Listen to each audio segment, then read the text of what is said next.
Rossi TV. On a tout le monde à théâtre, à émission, à musical, political, chronical, sportical, karatécal, news on a Rossi News TV. Abonnement à s'abonner à kaka. On s'abonne, ok la notification. On a des sika makambo lali bébé Rossi News TV. Ne makambo. Ochaka Linette na Rossi News TV pour s'abonner. Bonjour mesdames et messieurs, la fin de notre Rossi News Télévision, bon week-end à vous. Bienvenue dans votre rendez-vous qui vous manque jamais de l'émission Forever.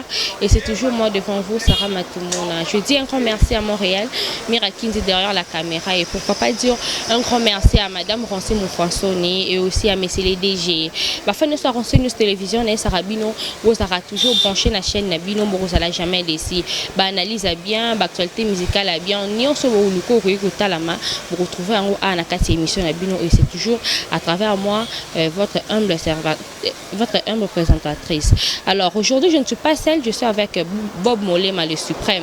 Comme ça on a analyse, il y a ma vidéo sur circuler sur internet. J'espère que vous mon ango au peigner là qui vont ex-peigner moi c'est Mike Kalambay ou ça sous moi c'est Mike Kalambay était d'ici là a été présenter biso fiancé naï. J'espère que vous mon la vidéo n'engo circuler. Voilà. Encore na bango kaka maloba pezo loba makaka ke il fallait donc vraiment la rumeur exactement. Alors yango lona bakino na ngene ko luka Bob Molema le suprême to meka ko sa ani analyse etant que mobali to meka ko sangsa makanisi na bi ke conseil op et ko yipe ko sunga pas seulement yema batu msupe oyo ba kutana na baka oyo. Alors Montréal Mira fongole langai plateau ba fan ya Rossi News Télévision ba mona invité na biso ya week-end ya lelo. Molema bonjour. Bonjour à toi Sarah ma consoeur, bonjour à Mira à Montréal, bonjour à Balanio surtout à Rossi News, Rossi News Télévision. Mbote na bino place Bozali et un très bon week-end à n'importe quelle heure, à n'importe quel jour où il y a une émission, donc bon week-end na bino déjà de lundi à samedi. Je suis l'invité du jour, donc voilà, merci. Et puis un grand merci à Colo Espace Oyo, malgré ça nos chantier, c'est un frère à moi, vraiment. Baby Ndombe, Baby Black, Olive Verte, Napesio Mote Chef, place aux Ali. Et puis un bon tonton, mon ami personnel depuis l'enfance, style l'autre aux Alara, Patrick Kaloum et tonton Patrick, Azapemé Nangana. Tous années ensemble, donc merci beaucoup de l'opportunité parce que ma place c'est comme un Rosan, on a place mon baboy au Sabino. Mais quand même on a eu la chance, on a un frère, le Baby Black, Ndombe, Bapesi espace, merci beaucoup. Et puis merci surtout à des anges amis ici. Merci infiniment, merci beaucoup. Donc on a pu sur Moté à Londres, place aux Alliés, Angelo Zanga Mapapou, donc voilà. Voilà, on les m'a le tout ça analyse et à ma vidéo sur qu'il est. Début la fille Peignel, à ça que moi c'est à frère Nabiso Mike Kalambay, plutôt comme pasteur, il y a pasteur Mike Kalambay et bah ça a sauté suite à mambo et les caca, tout le monde a ba photo, Toyoka, n'engue mamno c'est les cas. Alors le lot a présenté Biso fiancé na Yasika, tout le monde a la vidéo ils ont circulé, mais avant de démarrer l'émission on s'est à Montréal, acheté la biso vidéo ana et puis tout on a la plateau, tout fungola sko masolo. Montréal tu l'as une vidéo ana, comme ça bonjour ça sur la plateau, tout démarrer ma solo. So, happy snow day. Happy snow day.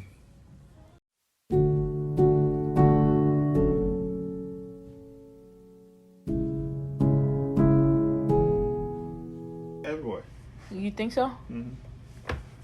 Is that what they taught you at accounting school? No, in life. You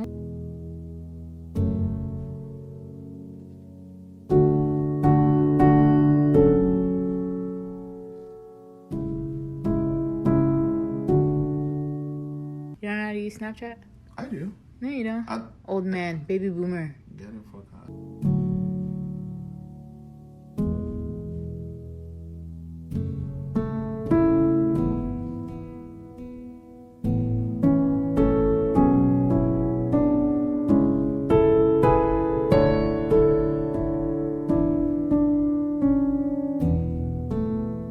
Voilà, de retour sur ce plateau, Molema, ngana yo na ba fan batali totali vidéo yo. Alors to fumulaka masolongo ndenge zalaka. Peigner la fille Azaki ex moi si à pasteur Mike Kalambay et maintenant va ça sauter. Maintenant pour savoir est-ce que pour ça divorce la banda et si là tu es si là. Ce qui exemple que si là est-ce que ça censé il y a la question nouveau fiancé na étant que yo mobile. Merci beaucoup. Oui que franchement Sarah na balandinio surtout à Ronsi News télévision donc ba dossier ma bala batu ça très délicat. Il y a vraiment un dossier moins délicat. Des fois moi je m'abstiens. Nalinga rokota ma balate nga surtout nga de nature donc bon en vouloir nga tenga na lo banga personnellement nalinga rokota dossier ma bala batuti moni ba dossier ma bala oyo mutumo boyo ndeko ya Peniel mo uta kuna ya kotina compte ya Bob a créé bêtise mutumo ya kota na kata Ronsi News télévision a créé bêtise a lobi n'importe quoi parce que pour na kota ki ma bala na mo mais lokol la bango moko bazana posa to kota yango il faut to kota yango. Donc, Peniel, premièrement, à ses frères célèbres, le roi Mossa Star, bon, entre guillemets, ex-Mossa Star, à ses frères stars. Azujo, on a payé au total, on a Nabiété. Azuye, a commissionné.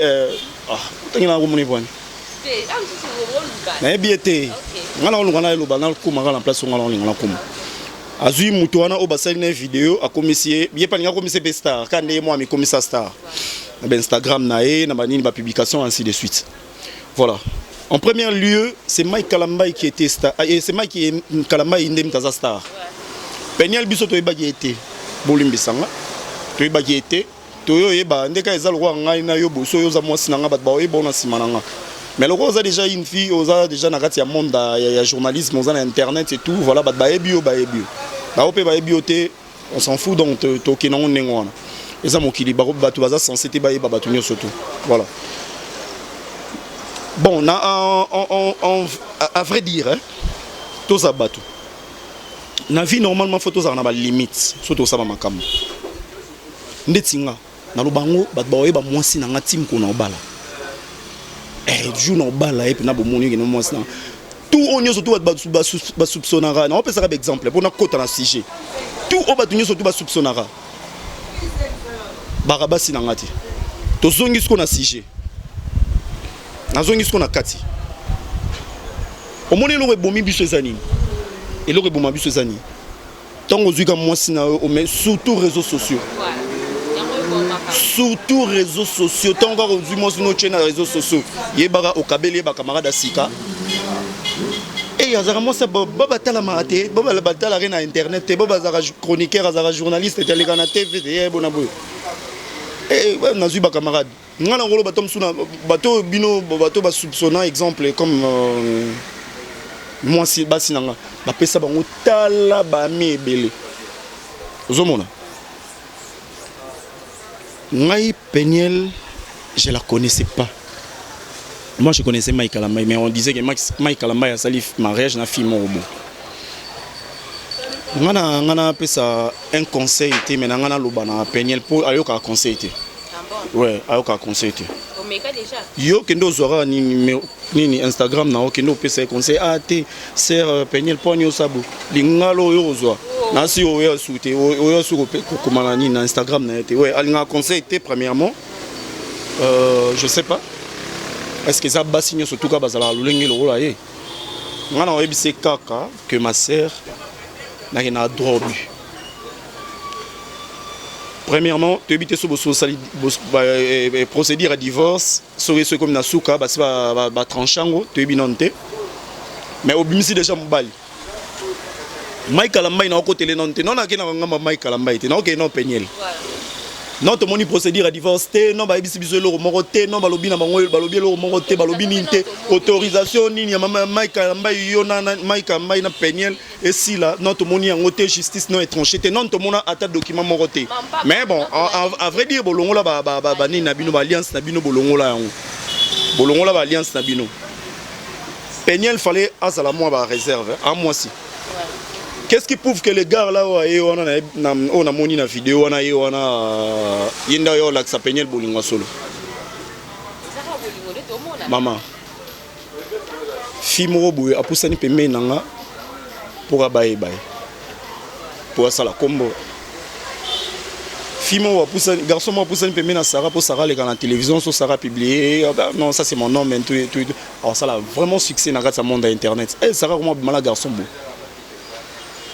Fimo pousse un peu na Mira bien tout peut na ndeko Patrick avant lui voilà pour baye ke ya mangala Patrick pour Patrick atambola na fali pour pas atambola na banani atambola na basule baye pe ke mbal na ngata atambola na basula zakana ba fali ainsi de suite master na Patrick ozomona. Tu vois, Batumsu Bawaya permet na biso ebelo Bawaya lokate na vie na biso. Intention. Moi je peux venir avec ma peau de chèvre na yewana un bon tonton, un doux tonton na yewana avec beaucoup de love. Na l'action na non amour vrai na bandelika ningezala. Mais à la fin Mike Kalamba c'est un mec mauvais homme qui m'obéit. C'est un mec mauvais. Na mabe na yona boboti bana mibale et puis bana ba koli Peniel Mike Kalamba yope na mabe ya mwasi na yona boboti bana mibale bovaye na Mike Kalamba lelo Mike Kalamba eza son alliance na libokote bon si chango ezaka moi bizarre soki ezalaki ke Mike Kalamba inem talaxi biso mwasi bongo mais Peniel a gesa la ba émission na Instagram a gesa ba direct na ba Instagram ake epa ya nani mwa mulopo a gesa ba émission osomona Mamulo papa batozani na problème te yo ya manera yo mto senge bosa na émission pour peiner la senga ba émission senga ba direct na Instagram na ba blog na yona na mingi. Moi ma femme personnellement même mes amis on a bango aux alentours na ba Patrick c'est un homme intelligent autant mon ba tamaye le roi inspecteur Saïdi ba Patrick Kalume ba nani ba Abeka Prince maître Prince ba ibisa ngare lo mo la sa momino na internet c'est. Donc yo so za mwasi na oza idée que na relaxo un jour na internet il faut de la mariage je pour mariage yi ba na pour Sarah oya nega ochaka image ozomona mwasi ta place est dans la boulot sur salara ta place est dans la cuisine sur olamba ta place est à prendre soin de ta famille. C'est la famille, c'est toi la maîtresse. Yone kolondaku. Yone mto protéger mobali, yone mto bomisa mobali. Moi ça bomisa pe mobali. Mais contrairement à sœur nangai azu hier comment moi signé Instagram dans ba Facebook na ba ni na ba réseaux sociaux. Na bi ke bo finga ngala ba commentaire. Mais nazolo bara o eza vérité. Moi si Instagram té. C'est pas le Facebook ndeko baby ça ba image na biso. Même mère nanga elle est toujours belle à 76 ans elle est toujours jolie belle pour le lopes au moi c'est présenté à lever mais mère nanga toujours belle est-ce que moi à celle Instagram à celle Facebook elle est toujours jolie ba kuteni na ba réseaux sociaux na noro wana quand na sala banine ba direct ba kuteni na ba réseaux sociaux tokena ngamba Mike Kalamba Mike Kalamba c'est un frère na ngaki mingi na pesi Yvette Kalombo bisenga ba molema so ba bengi so na ba mission ya Mike Kalamba na Peniel faut en moment maïle ce sont des sujets trop bizarres et tout non Lucas qu'on a sur ma bien Mike Kalamba ti sur na mon hollandais non mais tout le monde a ba photo ni na da beta Peniel na zemi très agressif siko oui azaki très agressif même en Malibala te maman Balibala ngana iba jope ba frappe ba momi force italien frapper momi yo moko ki somme mais lobi bazongani donc pour toi donc encourager Mike te n'encourager te na lobi ezara mamba bolingo donc pour toi fallait peigner la baba bongisa il fallait bongisa eza mamba libala mira ba bongisa ka bakenda nango tina suka te omoni elo mozo boma biso lelo yo kilelo ndebo oloba moi lingala wana moi j'aime pas appliquer ba lingala wana ba oh kilelo ndeni to soni ngana yo nango na Facebook to soni ngana obi ngasi na mona déjà film ko ba bundi na mbali na akangi photo achango na statut ka ya trace rouge wana ka o izala ache sko po ba balobani nana be wakize mbali na ba respecter été lobby nango ba moni bino sunae donc c'est ce que peigner là au sala bah ouais procédure à divorce et até to moni yango te poto ebié as spécialiste nani na réseaux sociaux Mike Kalamba na mona kala na réseaux sociaux na ba réseaux sociaux na lobata na mona Mike Kalamba kala na ba réseaux sociaux na on a habité na mona kala namonaki soute namonaki kaka dernièrement akendaki kotika biloko epa baorphelin na réseaux sociaux esili que namona ye abimi oyo ye mpe lelo bien se décider. Bon, donnons un exemple. Ça date de combien de temps banda Mike Kalamba nana Mbabiba Marambo? Donc il fait 2 ans. Joana Mike Kalamba na moni nani penye la sali ba ni na yo so ba direct na yo mona liboso asa mona Mike Kalamba était ami balé père moi Mike Kalamba était ezarani non? Mambo ebongwana. Oh mona liboso ça so mona Davido.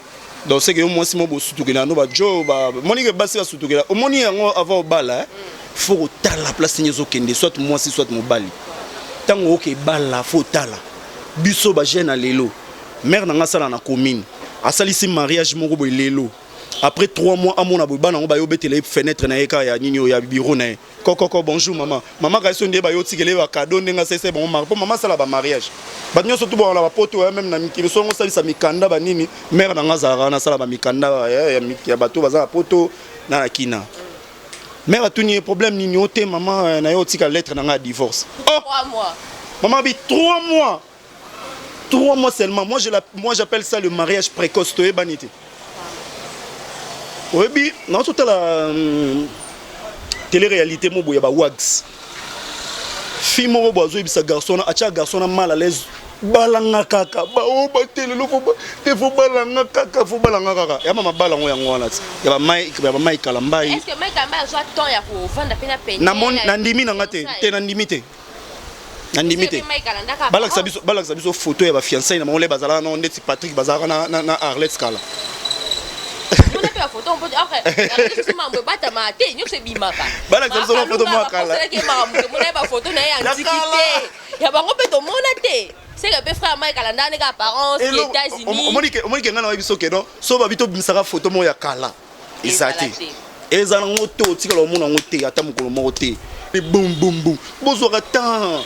Les gens d'aujourd'hui bazo sous temps ya roye babasi na bango te roye ba mimbali na bango te. On to kelinga ba monstre. Erreur wana la plus pas biso ba paga ndo ya benga biso mais bango ba pasteur do ba seka ba tuna su nzambe te. Pasteur ndemu. Ya bango ba ke obala il faut tuna nzambe nzambe obala mo sa. Alors Alexa bato nzambe Alexa bato moi sinon ndé. Ke mo ba bongo ba sala nzambe. Mike Kalamba ya ra moto. Mike Kalamba ozano ra moto ça que erreur on dit erreur non consommer. Bon problème est été la guerre comme à la guerre à la gisi moi si opé lingano moi sinon il y a problème te bagi mbangi se bazara c'est là ba yo fina pa bato musu bazara ndeni ba mona ke divorce e où mais là ba o ke na bali na yo ke na bali bala na yo ça un problème te donc on lo ba ke peigner la za femme moko a trop réseaux sociaux donc c'est que alinga conseil était donc c'est que bah surtout la ndeli pe bien na kati ndako c'est que anyokola Mike Kalamba iti ko mama niveau obeta wana déjà black sango déjà na réseaux sociaux c'est que pe ezaka na ndako pe za kinengona obi moi si mususu ro solution tema mobali mususu pa mais to ke na ko na moi si rosuka motema osuki pe no sukomi na suka etindi obeta comme pendant la soupe tu ndio beta pe boy na ko beta pe boy et débordé au sali les kamso mabe tu vois ce qui se passe donc ngala condamna Mike parce que abetaka makasi trop et sala ba rouge sur pe so le kuta to ebité na condamné Peniel et na ba réseaux sociaux moi biso mbale boy soto lingani to bom maram na biso mbale na réseaux sociaux to ba journaliste mais na ndako to moi na mbali. On n'est pas amis pour journaliste na camarade na sa plateau. On a un camarade noté na ministre invité so be coincé ngai. Donc, j'ai pas le temps là, il y a courir beta ma solo ya Sarah dans les réseaux sociaux. Na epena bon Sarah ndesi mutu mona talaka dernièrement. Oh Paola okomi kokimanda okomi okola na hôtel oyo. Ah ma femme, on ça dirait que moi siné. Regardez. Peniel sko ya mobile. Yé wana, Jo wana. Aza bien tonton. Aza bien carrosse banini.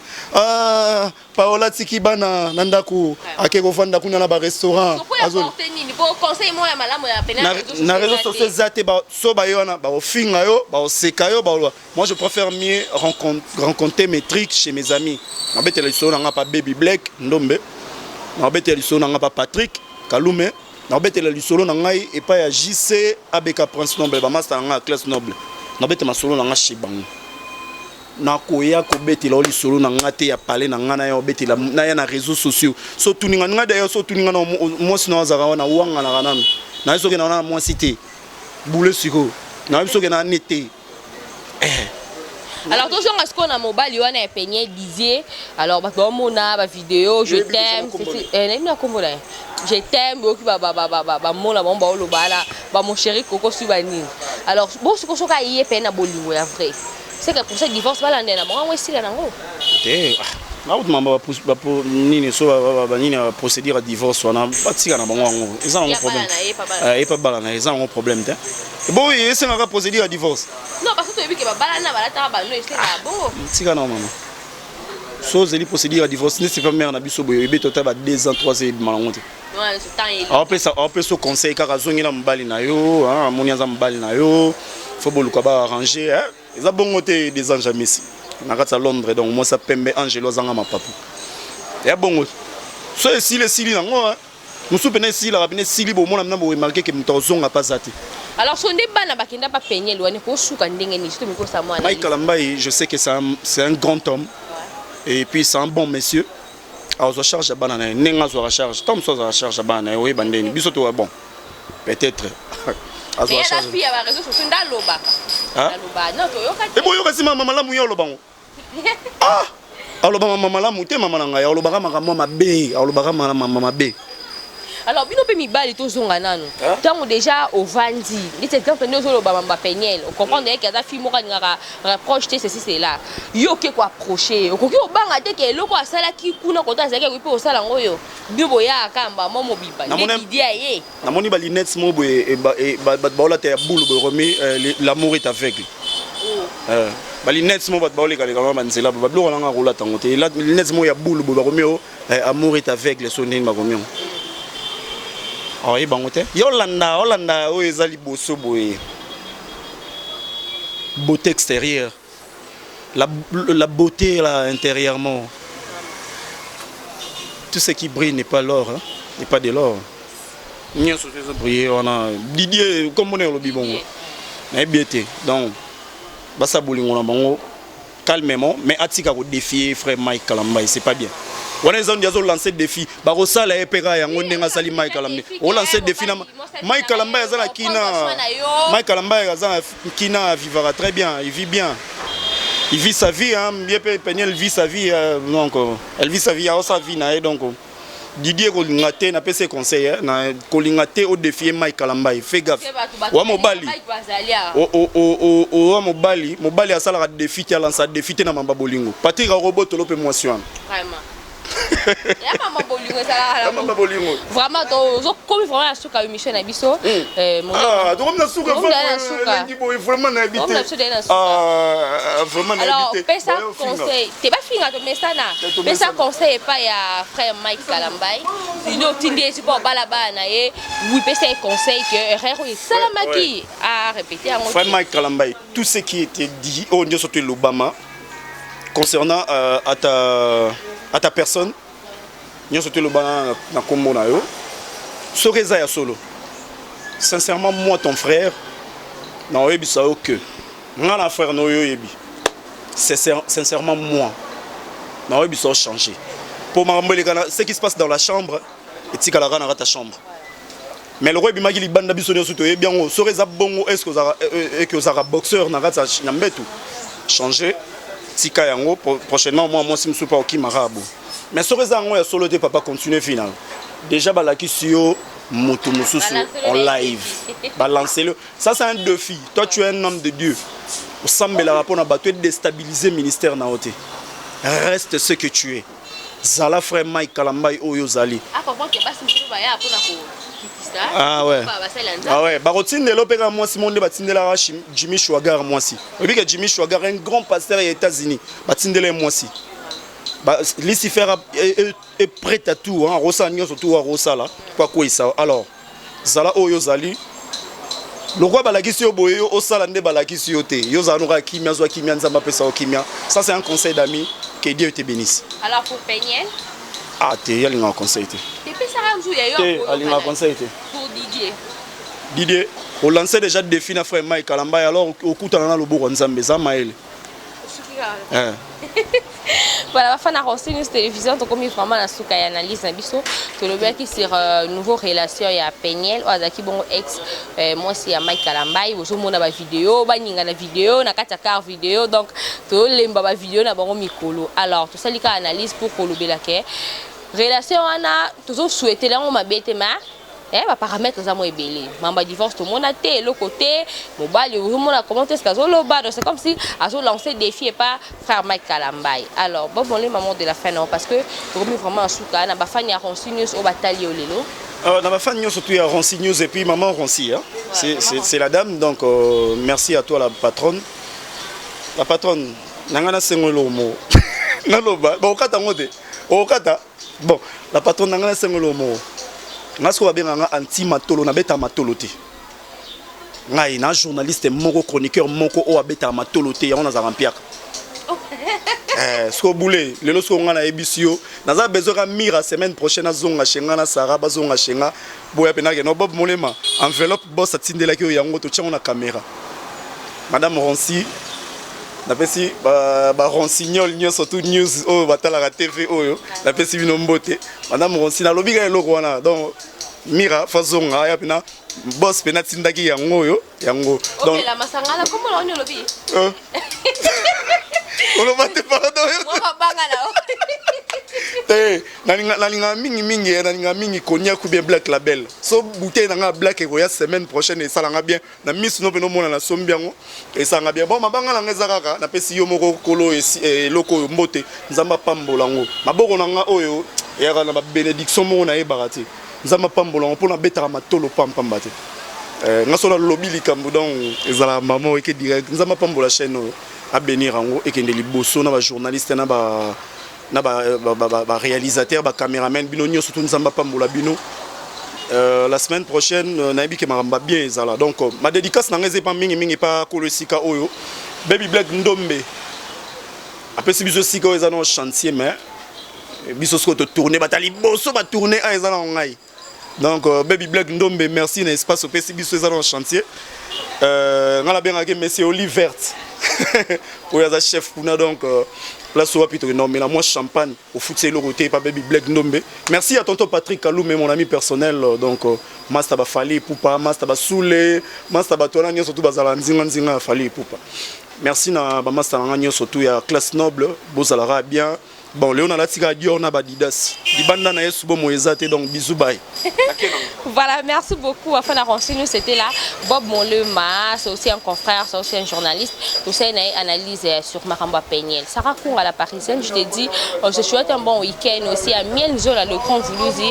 Et pourquoi pas dire aussi un bon week-end à Alvaro Cash Play. Et bon week-end aussi à toi, Lionel Poiti, le grand DJ. Bon retour au pays à Jessie Matoumona, mon bébé. Et aussi Mirakins, bon week-end à toi. D'ici là, portez-vous bien, je vous retrouve prochainement. Merci.